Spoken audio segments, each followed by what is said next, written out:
Hey everyone, my name is Parker, and if you are somebody like myself, I love watching videos of people building their unique projects, or will it start videos, or just watching somebody build an engine or taking it apart.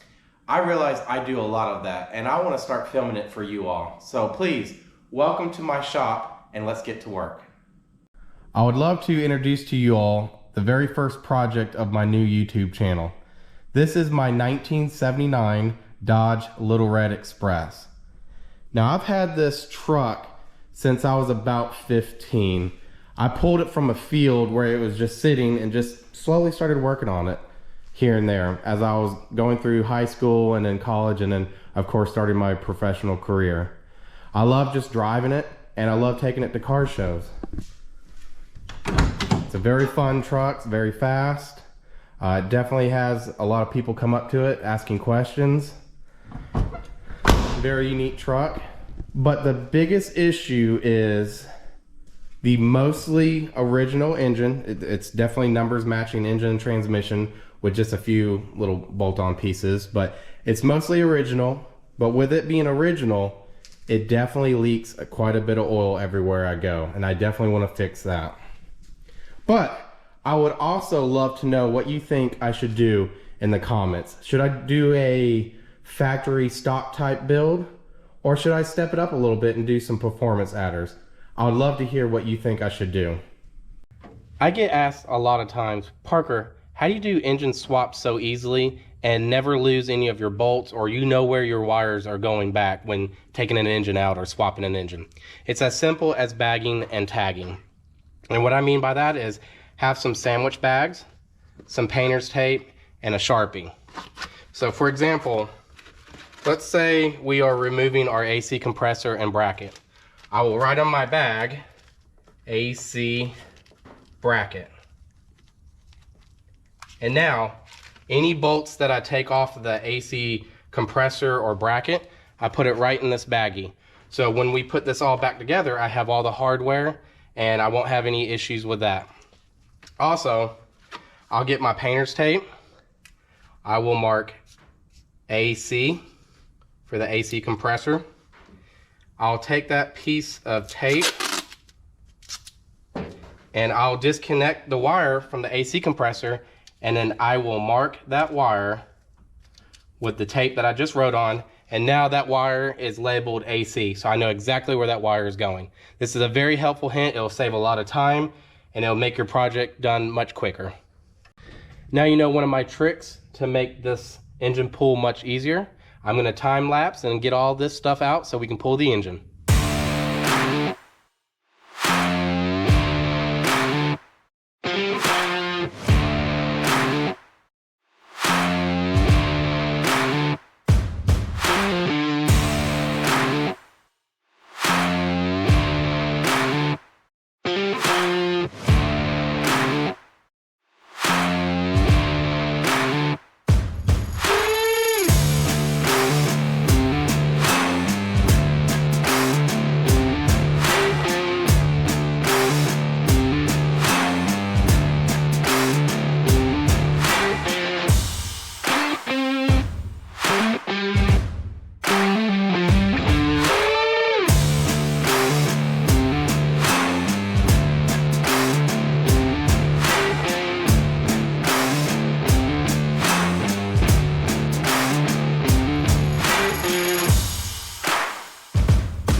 when you drop a bolt and you can't find it?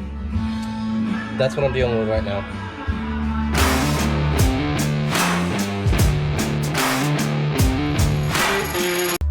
Aha! I found it.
As you all can see, this is why I'm rebuilding this engine.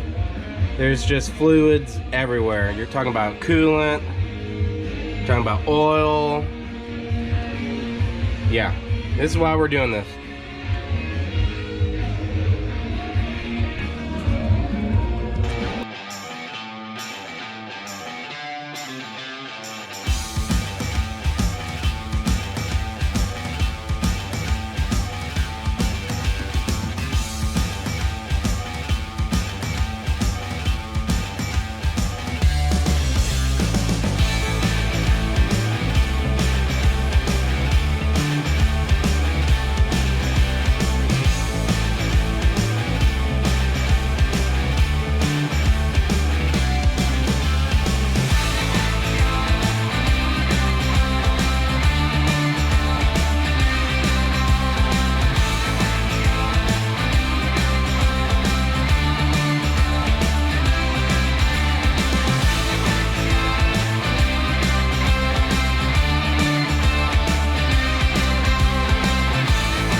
Now I had to modify my plate, my lifting plate.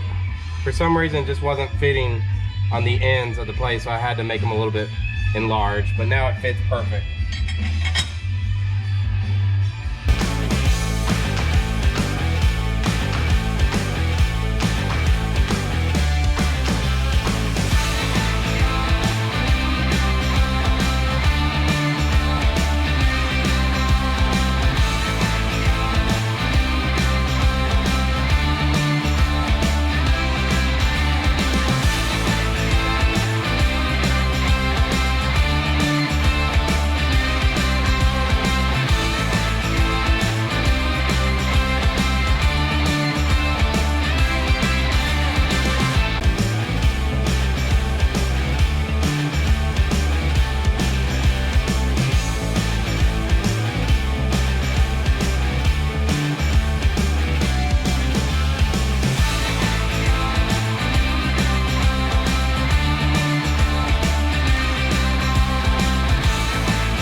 got the headers off, all the hoses are off, brackets, any wiring, anything that would catch when we pull the engine out is all off. Now let's disconnect the exhaust from underneath so we can get those headers out, and then we'll work on unbolting the transmission, and we'll be ready to pull here soon.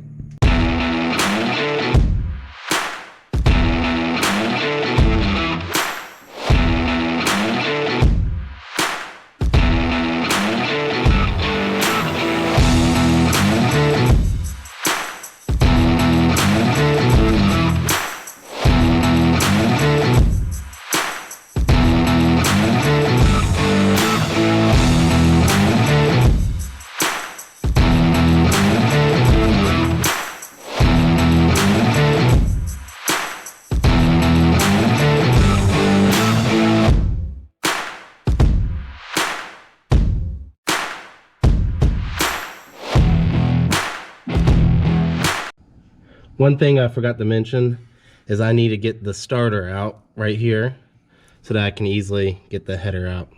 So I'm going to do that next.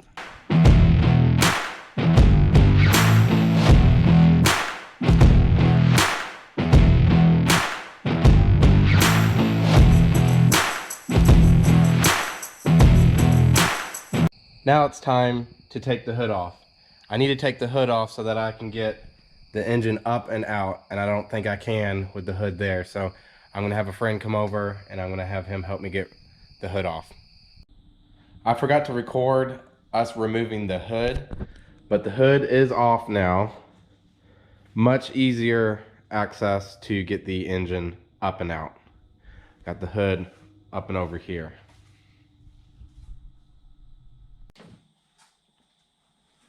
I'm not the tallest person, so in order to reach the back bell housing bolts, I'm gonna have to do something a little different.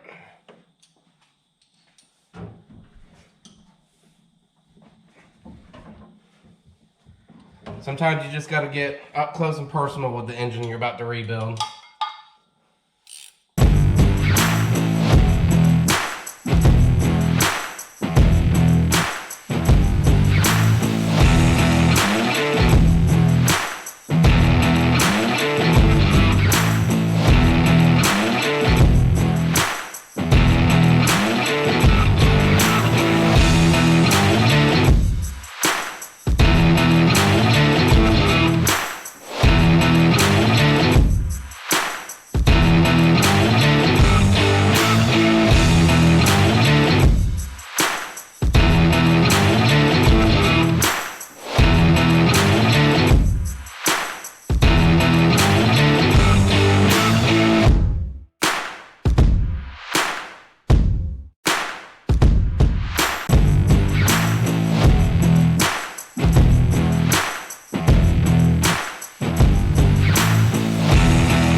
Last thing I need to remove are the engine mount bolts.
As you can see, the engine's out.